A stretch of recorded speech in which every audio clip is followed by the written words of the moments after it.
Bonjour à tous, alors aujourd'hui je vous propose un exercice tiré donc du sujet Métropole 13 septembre 2021. Voilà, et c'est un exercice, donc c'est l'exercice 3 sur l'exponentielle. Là j'ai fait la partie 1. Alors on parle ici de crapaud accoucheur, donc par curiosité, voici une photo, hein, c'est donc crapaud avec un chapelet d'œufs ici en été. Je vous ai mis quelques détails si ça vous intéresse. Voilà. Nous, on s'intéresse ici aux maths, et donc une fonction qui est ici un produit plus 40. Ici, il y a un exponentiel, voilà, donc assez classique, dérivé, hein, et étude des variations. Voilà. Et après, on répond à quelques questions. Donc, on est parti. Tout d'abord, lisons le texte. Donc, dans certains lacs des Pyrénées, des truites ont été introduites, voilà. Le chercheur a étudié l'impact de cette introduction sur la population de crapauds accoucheurs d'un lac, voilà. Et donc, ces études l'amènent à modéliser l'évolution en fonction du temps. Ici, f de t, donc c'est cette fonction-là, t est entre 0 et 20. Donc, t, ça représente les jours. Et f de t, c'est le nombre de crapauds à l'instant t. Première question, on va pouvoir, si vous avez compris le texte, déterminer le nombre de crapauds présents dans le lac lors de l'introduction des truites. Donc, elles sont introduites à t égale 0. Donc, on calcule f de 0. Alors, f de 0. Donc, on fait... faut aller doucement. 0,04 fois 0 au carré, moins 8 fois 0, plus 400, exponentielle de 0 sur 50, plus 40. Ce qui me donne ici, donc 0, 0, il reste 400, exponentielle 0 plus 40. Exponentielle 0, ça vaut 1, donc ça fait 440. Donc, au départ, 440. Donc, crapaud au départ. Donc, pour t égale 0. Deuxième question. Donc, on admet que la fonction est dérivable, donc inutile d'expliquer pourquoi. Je vous le dis quand même, c'est un polynôme ici, multiplié par exponentielle, donc avec une fonction affine dedans, donc pas de souci de dérivation. On rajoute une constante, donc dérivable. Sur l'ensemble de définitions, la dérivée, alors on vous la donne, mais hein, vous savez la faire. Hein. Alors ici, pour dériver ça, vous devez remarquer que f de t, c'est un produit. Hein, c'est u de t fois v de t. D'accord?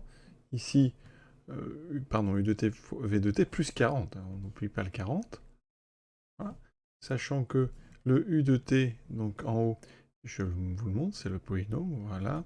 Et vous avez un v de t qui est exponentiel. Alors comme ici, j'explique, je détaille, mais vous pouvez aller plus vite. Hein, évidemment, on n'est pas obligé de tout écrire là, hein, u de t, v de t, plus 400. Alors, on vous dit en faisant apparaître les étapes de calcul. Alors les étapes, je pense que c'est ce qu'il y a après, c'est-à-dire le premier calcul, hein, quand on va utiliser la formule de dérivation d'un produit. Ici, j'ai besoin de v de t exponentielle t sur 50. Je vais donc devoir calculer u' de t et v' de t. Objectif, hein, c'est utiliser la dérivée de uv. C'est u'v plus uv'. D'accord? Et donc là, sur notre intervalle, c'est là qu'on va avoir à rédiger. Donc vous mettez ici l'empreinte qui permet de dériver un produit, on va remplir correctement. Alors u', c'est facile, c'est la dérivée d'un polynôme, donc on multiplie 0,04 par 2, ça fait 0,08 fois t. Moins 8. Le reste fait 0. Exponentielle t sur 50, c'est exponentielle de u, donc on dérive un exponentielle u, c'est u' sur u, donc je dérive t sur 50, qui me donne 1 sur 50, ça fait 1 sur 50, exponentielle t sur 50. Pour ça, je précise, encore une fois, j'ai utilisé une composée, la dérivée d'un exponentiel u, qui est donc u' de u. Et on n'oublie pas qu'ici le plus 40, je le dérive quand même, et ça fera ici plus 0. Voilà. Donc on met d'abord u', 0,08t moins 8, fois v, plus u.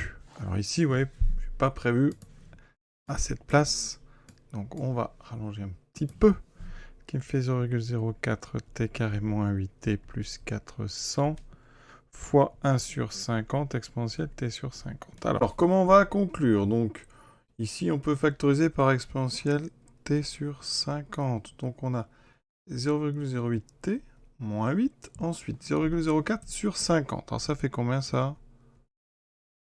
Alors, pour vous montrer, on peut multiplier par 2 en haut et en bas. Ça fait 0,08 sur 100. Alors, évidemment, vous faites ça à la machine. Ça fait donc 0,0008. C'est 8 fois 10 moins 4 qu'on a ici. Donc je le note, plus donc 0,1, 2, 3 fois 8, t carré. Ensuite on a 8 sur 50. Alors 8 sur 50, on multiplie par 2, ça fait 16 sur 100, donc 0,16, donc moins 0,16t. 400 sur 50, ça fait 8, voilà. Alors, première chose, on voit bien que moins 8 plus 8, ça s'annule.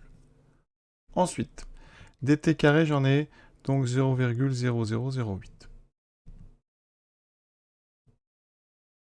Ensuite, les t, j'en ai moins 0,16, moins 0,08, il me reste moins 0,08t, fois donc mon exponentielle t sur 50. Ensuite, on veut montrer ce qu'on a là.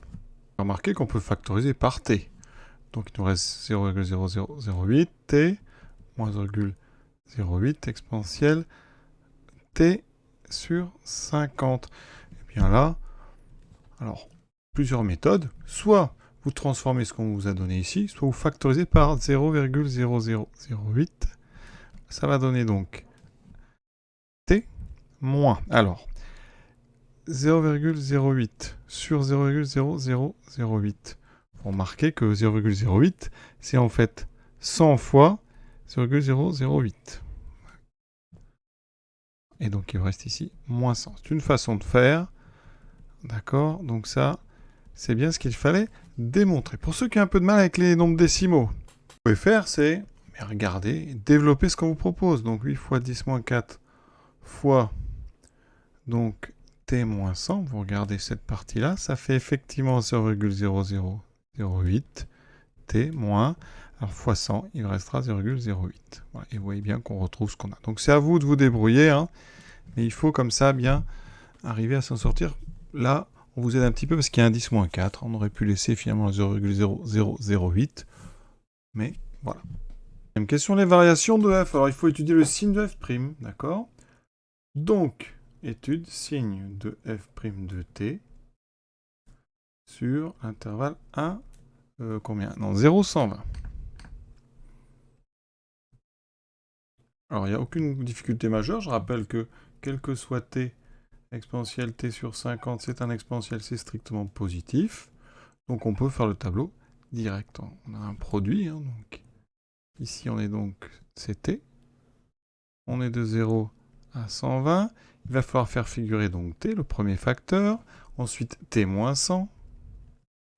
Puis exponentielle de t sur 50. Ou alors vous dites que c'est strictement positif et donc on n'en tient plus compte. Il faudra quand même parler de ce 8 fois 10 moins 4 qui est un nombre strictement positif. Et donc vous aurez le signe ici de f' de t. Alors, t s'annule en 0. Ensuite, une fonction affine croissante, hein, d'accord? Donc, ici, le 0, pardon, est en bout. Donc, on est 0 plus. t moins 100 s'annule en 100. Donc, on aura ici une colonne. Donc, ça veut dire qu'en haut, j'aurais pu prévoir et mettre ici donc ma colonne avec ici plus plus. Donc, t moins 100 s'annule en 100, c'est encore affine croissant, donc moins 0 plus. L'exponentiel est strictement positif. Ici, on a un nombre strictement positif. On peut faire le produit, donc 0, moins 0, plus. Et maintenant, on a tout ce qu'il faut pour les variations. On rajoute ici, donc variation de f de t en fonction de t, donc décroissant, croissant. Au niveau des deux zéros, on a en fait ici deux tangentes horizontales. Il va nous manquer f de 0, ça on l'a déjà, c'est 440. Et il va nous falloir donc f de 100, on va le faire à la machine, on donnera, vous voyez, c'est écrit, on ne s'embête pas, on donne des valeurs approchées au centième. Et ensuite f de 120. Donc vous prenez notre calculatrice et vous donnez des valeurs approchées au centième. Et donc effectivement f de 0, 440. F de 100, ça tombe juste. Donc ici c'est égal à 40. Et ensuite f de 120 à peu près 216, alors au centième, 37. Alors la calculatrice, hein, Casio ici, on va vérifier quand même. 37, ça finit bien par... Voilà. Donc on est bon. Donc ici égal à 40 et à peu près 216,37. Ensuite, la question B. Alors, la question B, c'est vont ensemble. Hein. Donc, on va les lire d'affilée. Justifier que, après avoir atteint son minimum, donc ici, on a dit que c'était 40, le nombre de crapauds dépassera un jour 140. Et ensuite, à l'aide de la calculatrice, voilà, on va déterminer la durée en jours à partir de laquelle, justement, ce nombre dépassera 140. Alors, d'abord, on part de 40. Vous voyez, quand t égale à 100, donc au bout de 100 jours, on est à 40. C'est le minimum. Et là, on a une fonction qui est strictement croissante. Et qui va aller vers son maximum, qui sera la valeur en 120, donc à peu près 216. on imagine bien ici qu'à un moment, on va dépasser 140, puisqu'on passe de 40 à 216, et que 140 est entre les deux. Donc ça, c'est l'affaire du théorème des valeurs intermédiaires. Et on va utiliser son corollaire, comme ça on aura unicité de la solution. Donc les conditions. Il nous faut donc travailler sur un domaine où la fonction est continue et strictement monotone. Donc ça sera sur 100, 120. Donc sur l'intervalle 100, 120. Préciser que la fonction est continue. Alors elle est continue pourquoi? Parce qu'elle est dérivable.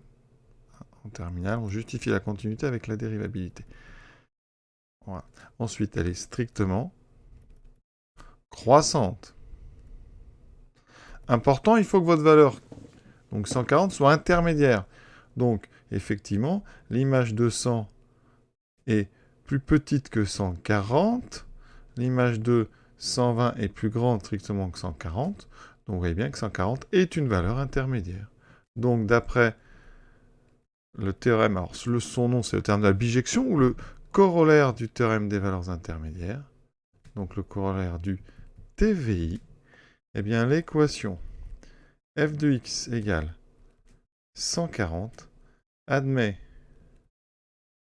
sur l'intervalle donc 100, 120 une unique solution qu'on va appeler alpha. Donc effectivement, après avoir atteint son minimum pour t égale 100, on va atteindre pour t égale alpha la valeur 140 pour la dépasser puisqu'on a une fonction strictement croissante.